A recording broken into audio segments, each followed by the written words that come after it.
Kita ke informasi yang pertama. Kejaksaan Agung menetapkan mantan Menteri Perdagangan Thomas Trikasih Lembong atau Tom Lembong menjadi tersangka kasus korupsi importasi gula. Ia dan satu tersangka lainnya yaitu Direktur Pengembangan Bisnis PT PPI berinisial CS ditengarai merugikan negara hingga 400 miliar rupiah.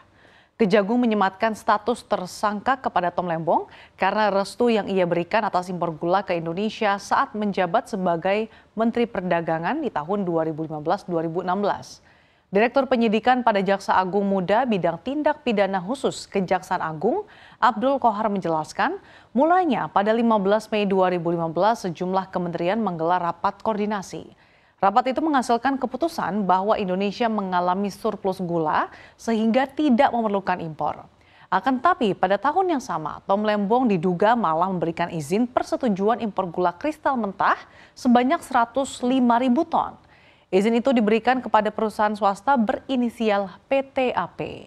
Qohar mengatakan pelanggaran lain yang diduga dilakukan Tom adalah memberikan izin impor itu tanpa koordinasi dengan kementerian lainnya.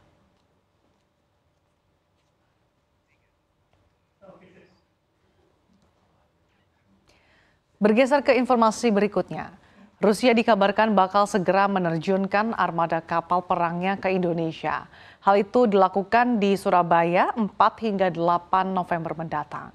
Alasan dikirimnya kapal perang Rusia ke Indonesia ini adalah terkait latihan perang dengan TNI Angkatan Laut di perairan Laut Jawa. Konfirmasi agenda tersebut bahkan diutarakan Dubes Rusia untuk Indonesia, Sergei Tolshenov, di kediamannya di Jakarta.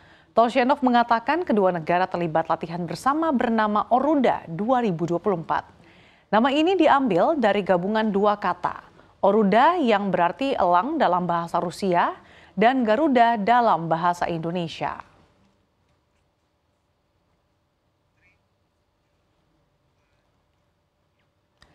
Kita beralih ke informasi berikutnya.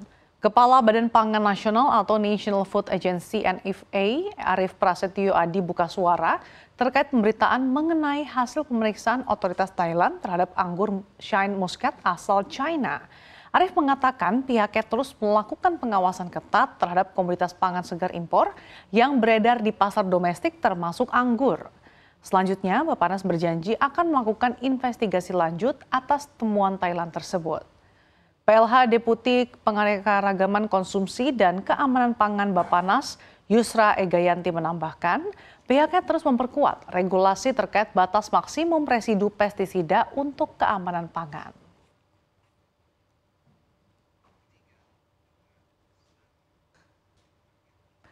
Kita ke informasi yang terakhir.